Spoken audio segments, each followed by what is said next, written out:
ಕಲಿತೀವಿ ಅಂತ ಹೇಳಿದ್ರೆ ಇಂಗ್ಲಿಷ್ಗೆ ತುಂಬಾ ಮುಖ್ಯವಾಗಿ ಬೇಕಾಗಿರುವಂತದ್ದು ಬಹಳ ವಿಷಯಗಳಿದಾವೆ. ಅದರಲ್ಲಿ ಇದು ಒಂದು. ಆಕ್ಚುಲಿ ಇದು ಯಾರು ಜಾಸ್ತಿ ಫೋಕಸ್ ಮಾಡೋದಿಲ್ಲ, ಬಟ್ ನಾವ್ ಇದನ್ನ ಡೀಟೇಲ್ ಆಗಿ ತಿಳ್ಕೊಂಡ್ರೆ ನಮಗೆ ಅಕ್ಷರಗಳನ್ನ ವರ್ಡ್ಸ್ ಅನ್ನ ಓದಲಿಕ್ಕೆ ತುಂಬಾ ಈಸಿ ಆಗುತ್ತೆ, ಕನ್ಫ್ಯೂಷನ್ ದೂರ ಆಗುತ್ತೆ. ಓಕೆ, ಸೊ ಬೇಸಿಕಲಿ ಇದು ಏನಿಲ್ಲ, ಕೆಲವು ಕಾಂಬಿನೇಷನ್ ಬಂದಾಗ ನಮಗೆ ವಿಚಿತ್ರ ಅಂತ ಅನ್ಸುತ್ತೆ. ಅಲ್ಲಿ ನಾವು ಇ ಹೇಳ್ಬೇಕಾ, ಎ ಹೇಳ್ಬೇಕಾ, ಅಂದ್ರೆ ವಾವೆಲ್ಸ್ ಇರುತ್ತಲ್ವಾ, ವಾವೆಲ್ಸ್ ಇ ಇರುತ್ತೆ ಅಥವಾ ಐ ಇರುತ್ತೆ, ಅದನ್ನ ಐ ಅಂತ ಹೇಳ್ಬೇಕಾ, ಇ ಅಂತ ಹೇಳ್ಬೇಕಾ, ಅಥವಾ ಇದನ್ನ ಇ ಅಂತ ಹೇಳ್ಬೇಕಾ, ಇ ಅಂತ ಹೇಳ್ಬೇಕಾ ಅನ್ನೋದು ಒಂದು ಡೌಟ್ ಇದ್ದೇ ಇರುತ್ತೆ. ಎಷ್ಟೇ ನೀವು ಇಂಗ್ಲಿಷ್ ಕಲ್ತ್ರು ಕೆಲವು ಕಡೆ ನಮಗೆ ಲಾಂಗ್ ವಾವೆಲ್ಸ್ ಮತ್ತೆ ಶಾರ್ಟ್ ವಾವೆಲ್ಸ್ ಮತ್ತೆ ವಾವೆಲ್ಸ್ ಸೌಂಡೇ ಚೇಂಜ್ ಆಗ್ಬೇಕಾದ್ರೆ ತುಂಬಾ ಕನ್ಫ್ಯೂಸ್ ಆಗುತ್ತೆ. ಓಕೆ, ಸೊ ಬನ್ನಿ ಇವತ್ತು ನಾವು ಅದ್ರ ಬಗ್ಗೆ ಡಿಸ್ಕಸ್ ಮಾಡೋಣ. ಈ ಕಾಂಬಿನೇಷನ್ ಅಲ್ಲಿ ಎಸ್ಪೆಷಲಿ ನಮಗೆ ಇ ಅನ್ನೋ ಅಕ್ಷರ ಬೇರೆ ಅಕ್ಷರಗಳ ಜೊತೆ ಸೇರಿದಾಗ ಅದನ್ನ ಇ ಅಂತ ಹೇಳ್ಬೇಕಾ, ಎ ಅಂತ ಹೇಳ್ಬೇಕಾ, ಅಥವಾ ಇ ಅಂತ ಹೇಳ್ಬೇಕಾ ಅನ್ನೋದು ಒಂದು ಡೌಟ್ ಇದೆ.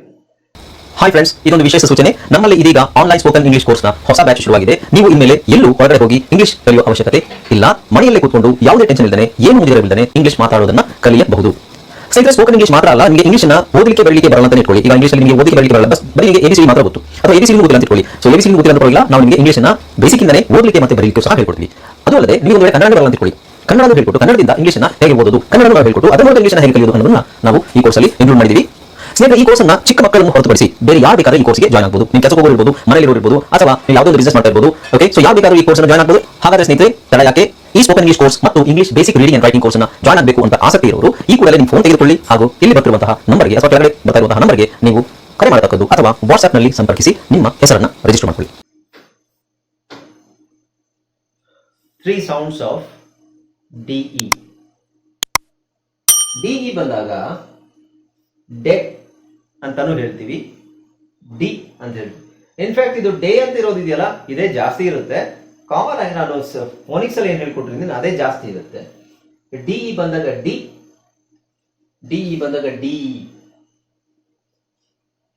ಓಕೆ, ಇಲ್ಲಿ ನೋಡಿ, ಇದು ಯಾವಾಗ ಬರೋದು, ಸೇಮ್ ಮೆಥಡ್, ಸೇಮ್ ಪ್ಯಾಟರ್ನ್. ಅಂದ್ರೆ ಫಸ್ಟ್ ಸಿಲಬಲ್ ಓದ್ತೋ ಕಡೆ ನಾವು ಡೆ, ನೋಡಿ ಡೆಬಿಟ್ ಫಸ್ಟ್ ಡಿ ನ ಓದ್ತಾ ಇದ್ವಿ, ಡೆಬಿಟ್ ಅಂತ ಹೇಳಿದೆ. ಬಿ ನ ಓದ್ತಾ ಇಲ್ಲ, ಇಲ್ಲಿ ಬಿ ನ ಓದ್ತಾ ಇಲ್ಲ, ಡಿ ನ ಓದ್ತಾ ಇದೀವಿ. Debit, debris, debt, deter, decadent, debut, decade, deciduous, declaration, okay, decimal. So first syllable ನಾವು ಓದ್ತದೆ ಡೆ ನ ಓದ್ತಾ ಇದೀವಿ. ಬಟ್ ಇಲ್ಲಿ ಹಂಗಲ್ಲ, ಇಲ್ಲಿ ಡಿ ಇದೆ, ಡಿ ನ ಡೇ ಅಂತ ಹೇಳಂಗಿಲ್ಲ, ಡಿ ಅಂತ ಹೇಳ್ಬೇಕು. ಡಿ ನೋಡಿ, ಡಿಬ್ಯಾಕಲ್. ಅರ್ಥ ಆಗ್ತಿದೆಯಾ ನಿಮಗೆ? ನಾನು ಸಿಲಬಲ್ ಸ್ಟ್ರೆಸ್ ಆಲ್ರೆಡಿ ನಾನು ನಿಮಗೆ ಮಾಡಿದ್ದೀನಿ, ರೈಟ್? ಕರೆಕ್ಟ್ ಆಗಿ ಅರ್ಥ ಮಾಡ್ಕೊಳ್ಳಿ. ಸಿಲಬಲ್ ಸ್ಟ್ರೆಸ್ ಗೊತ್ತಿದ್ರೆ ನಿಮಗೆ ಇದು ಅರ್ಥ ಆಗುತ್ತೆ. ನಾನು ಇದನ್ನ ಈ ಅಕ್ಷರನ ಇಲ್ಲಿ ಓದಿಸ್ತಾ ಇದ್ದೀನಿ, ಸ್ಟ್ರೆಸ್ ಮಾಡ್ತಾ ಇದ್ದೀನಿ. Debit, debris, debt. ಓಕೆ, ಈ ಅಕ್ಷರ ಫಸ್ಟ್ ಅಕ್ಷರನ ಓದ್ತಾ ಇದ್ದೀನಿ. ಅದಕ್ಕೆ ನಾನು ಫಸ್ಟ್ ಅಕ್ಷರ ಓದಿದಾಗ ಎ ಅಂತ ಹೇಳಬೇಕು. ಸೆಕೆಂಡ್ ಅಕ್ಷರ ಇಲ್ಲಿ ನೋಡಿ, ಸೆಕೆಂಡ್ ಅಕ್ಷರ ಸಿಲಬಲ್, ಅಕ್ಷರ ಅಲ್ಲ ಸಿಲಬಲ್. Debacle, debar, debate. ಈ ಬಿ ನ ಓದ್ತಾ ಇದ್ದೀನಿ. Debate, disease, deceit. ಇಲ್ಲಿ ಸಿ ಓದ್ತಾ ಇದ್ದೀನಿ, ಇಲ್ಲಿ ಸಿ ಓದ್ತಾ ಇದ್ದೀನಿ, ಬಿ. ಹಾಗಾಗಿ ಡಿಸೀವ್. ಹಾಗಾಗಿ ಈ ಸೌಂಡು ಸ್ವಲ್ಪ ಡೌನ್ ಆಗುತ್ತೆ. ಅದು ಡೆಬಿಟ್, ಡೆಬಿಟ್. ಇಲ್ಲಿ ಡಿ ಬ್ಯಾಕಲ್ ಅಂತ ಹೇಳಲ್ಲ, ಅಥವಾ ಡೆಬ್ಯಾಕಲ್ ಅಂತ ಹೇಳಲ್ಲ, ಡಿಬ್ಯಾಕಲ್. ಇದರ ಅರ್ಥ ಏನು? ಡಿಇ ಸ್ವಲ್ಪ ಡಲ್ ಆಗುತ್ತೆ, ಅಂದ್ರೆ ಈ ಸ್ವಲ್ಪ ಡಲ್ ಆಗುತ್ತೆ. ಡಿಬ್ಯಾಕಲ್. ಇದು ಡೆಬಿಟ್. ಅರ್ಥ ಆಗ್ತಿದೆಯಾ ಎಲ್ರಿಗೂ?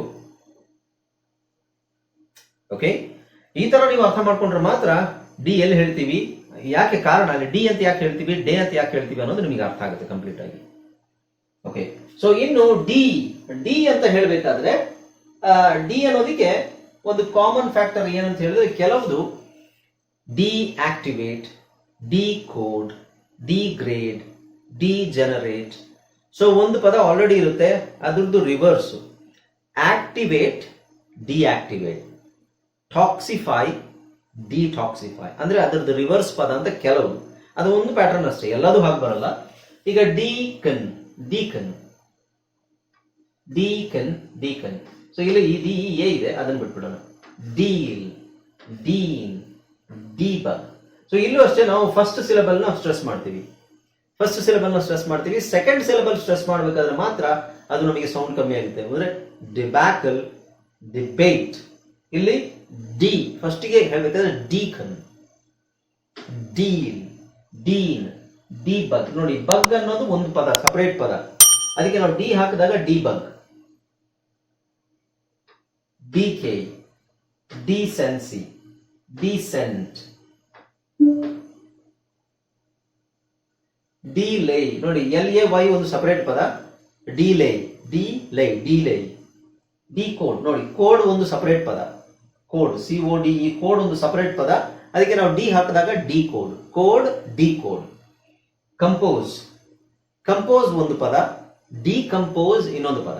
ಓಕೆ, ಅದ್ರದ್ದು ಆಪೋಸಿಟ್. ಅದು ಆಪೋಸಿಟ್ ಅಲ್ಲ, ಡಿಕಂಪೋಸ್ ಅಂದ್ರೆ ಮೀನಿಂಗ್ ಬೇರೆ, ಬಟ್ ಒಂದು ಪದಕ್ಕೆ ಇದನ್ನು ಡಿ ಸೇರಿಸ್ಬಿಟ್ಟು ಅದನ್ನ ಡಿಕಂಪೋಸ್ ಅಂತ. ಇದನ್ನ ಡೆಕಂಪೋಸ್ ಅಂತ ಹೇಳಲ್ಲ. ಕಾಯ್, ಡಿಕಾಯ್. ಕ್ರೀಸ್ ಅಂತಾನೆ ಒಂದು ಪದ ಇದೆ, ಅದಕ್ಕೆ ಡಿಕ್ರೀಸ್. ಫಾಲ್ಟ್, ಫಾಲ್ಟ್ ಅಂತ ಒಂದು ಪದ ಇದೆ, ಡಿಫಾಲ್ಟ್.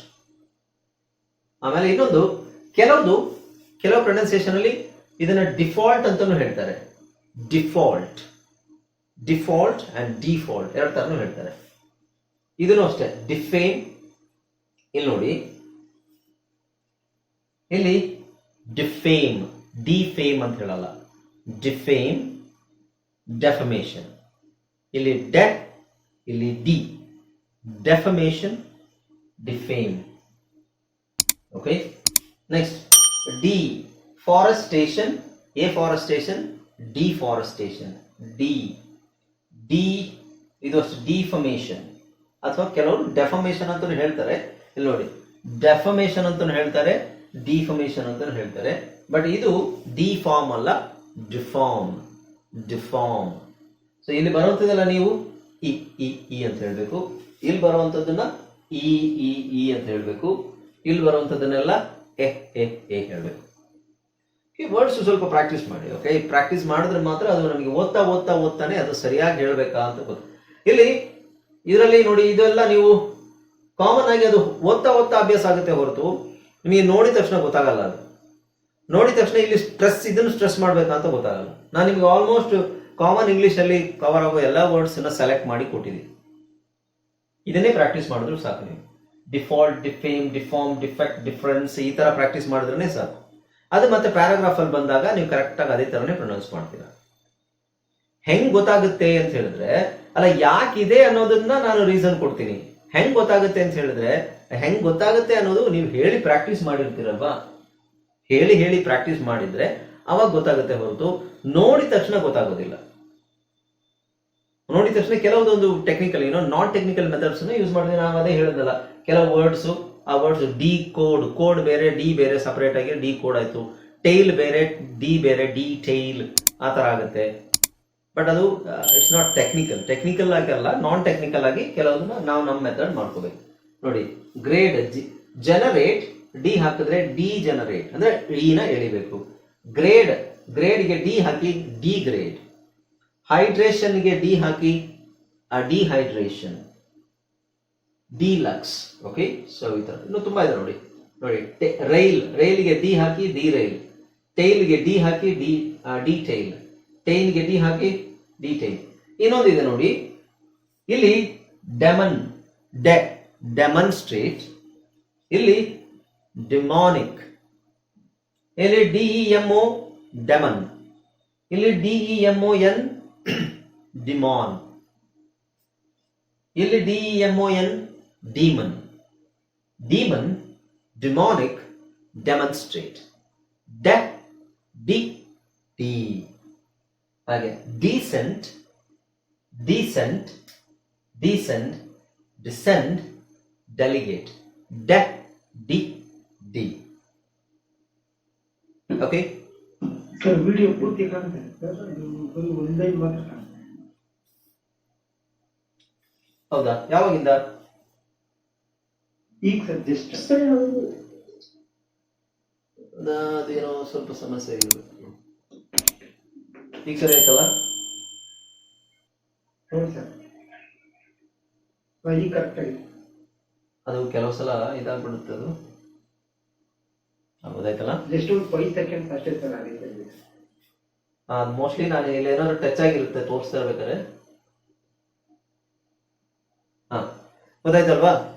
ಸೊ ಈ ತರದ್ದು ಡೀಟೇಲ್ ಆಗಿ ನಿಮಗೆ ಡೀಟೇಲ್ ಆಗಿ ಫೋಕಸ್ ಮಾಡ್ಬೇಕು. ಆಮೇಲೆ ವರ್ಡ್ಸ್, ನಾನು ಏನ್ ವರ್ಡ್ಸ್ ನಿಮಗೆ ಕೊಡ್ತೀನಿ ಆ ವರ್ಡ್ಸ್ ನ ಕರೆಕ್ಟ್ ಆಗಿ ನೀವು ಅಷ್ಟು ವರ್ಡ್ಸ್ ನ ಪ್ರಾಕ್ಟೀಸ್ ಮಾಡ್ಬೇಕು. ಜಸ್ಟ್ ನೀವು ರೂಲ್ಸ್ ತಿಳ್ಕೊಂಡು ಅದು ಹಿಂಗ್ ಬರುತ್ತೆ ತಿಳ್ಕೊಂಡು ಅದು ವರ್ಕ್ ಆಗಲ್ಲ. ನೀವು ಆ ವರ್ಡ್ಸ್ ಅನ್ನು ಯಾವಾಗ ಪ್ರಾಕ್ಟೀಸ್ ಮಾಡ್ತೀರಾ ಅದು ಮತ್ತೆ ಪ್ಯಾರಾಗ್ರಾಫ್ ಅಲ್ಲಿ ಬಂದಾಗ ಅದು ಕರೆಕ್ಟ್ ಆಗಿ ಓದ್ತಾ ಇದ್ದೀರಾ ಅನ್ನೋದು ಮೇಲೆ ಡಿಪೆಂಡ್ ಆಗುತ್ತೆ. ನೀವು ಇದನ್ನ ತಿಳ್ಕೊಂಡು ಅದು ಉಪಯೋಗ ಅಲ್ಲ ಆಗ್ಬೇಕು. ಓಕೆ, ಫಸ್ಟ್ ಆಫ್ ಆಲ್ ಇದನ್ನ ಓದ್ಲಿಕ್ಕೂ ನೀವು ಪ್ರಾಕ್ಟೀಸ್ ಮಾಡ್ಬೇಕು. ಈಗ ಡಿ ಬಂದಾಗ ನಾನು ಮೊದಲೇ ಹೇಳಿದ್ದೆ ನೋಡಿ, ಇದು 70% ಮಾತ್ರ ಅಂತ ಫಸ್ಟ್ ಇಂದಾನು ಹೇಳ್ತಾ ಬಂದಿದ್ದೀನಿ. ಚೇಂಜಸ್ ಆಗೋದು ಇದರಲ್ಲಿ ಈ ತರ ಚೇಂಜಸ್ ಆಗ್ತಾ ಹೋಗುತ್ತೆ. ಅದನ್ನ ನಾವು ಕರೆಕ್ಟ್ ಆಗಿ ಅದನ್ನ ಫಾಲೋ ಮಾಡ್ಕೊಂಡು ಕೆಲವುದನ್ನ ನಾವು ಸುಮ್ಮನೆ ಡೀಟೈಲ್ ಆಗಿ ಅದನ್ನ ತಿಳ್ಕೊಂಡು ಆಮೇಲೆ ಬರಿತಾ ಹೋಗ್ಬೇಕು. ಜಾಸ್ತಿ ಬರೆದಂಗೂ ನಿಮಗೆ ಅದು ಕರೆಕ್ಟ್ ಆಗಿ ಕೂತ್ಕೊಳ್ಳುತ್ತೆ ಮೈಂಡ್ ಅಲ್ಲಿ. ಓಕೆ, ಇಲ್ಲಿ ನೋಡಿ ಕೆಲವುದು ಇಂಗ್ಲಿಷ್ ಅಲ್ಲಿ. ಆಮೇಲೆ ಕೆಲವ್ದು ರೀಸನ್ ಇದೆ ಅಲ್ಲಿ ಡಿ ಮತ್ತೆ ಡೆ ಬರೋದು ನೋಡಿ. ಇಲ್ಲಿ ಡಿಪ್ರೈವ್, ಡೆಪ್ರಿವೇಶನ್, ಡೆಪ್ರಿ ಅಂತ ಹೇಳ್ತೀವಿ. ಇಲ್ಲಿ ಡಿಪ್ರೈವ್, ಡೆಪ್ರಿವೇಶನ್,